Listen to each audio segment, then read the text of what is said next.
नमस्कार. नुकतीच आपण सर्वांनी वारी अनुभवली. सर्वत्र विठ्ठलमय वातावरण होतं. विठ्ठलाची मूर्ती मला सामाजिक प्रबोधनाचा संदेश देणारी एक प्रतिमात्मक मूर्ती वाटते. विशेषतः नीतिशास्त्राच्या आणि त्यातल्या त्यात सौंदर्याच्या नीतिशास्त्राच्या दृष्टीने त्या मूर्तीकडे पाहिल्यानंतर एक गहन सामाजिक संदेश मला त्यातून जाणवतो.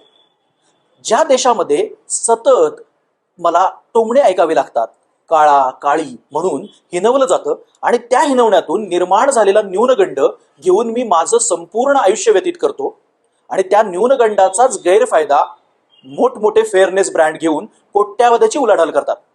ज्या देशामध्ये कांचा एले सारख्या लेखकाला बफेलो नॅशनलिझम आपल्या या पुस्तकात म्हशीच्या सुंदरतेविषयी लिहावं लागतं, त्या देशात ती विठ्ठलाची मोहक आणि सुंदर मूर्ती मला संदेश देते.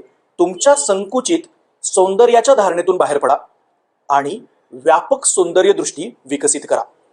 भारतातील नीतिशास्त्राची चौकट म्हणूनच अत्यंत शिथिल आहे.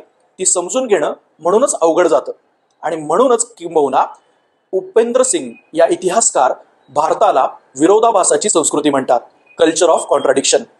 ज्या देशातला देव साक्षात त्या काळ्या रूपात येतो, त्याच देशातील नागरिकांना त्या काळेपणाच्या कमीपणाच्या भावनेत जगावं लागणं, हीच ती विरोधाभासाच्या संस्कृतीचं एक प्रातिनिधिक उदाहरण.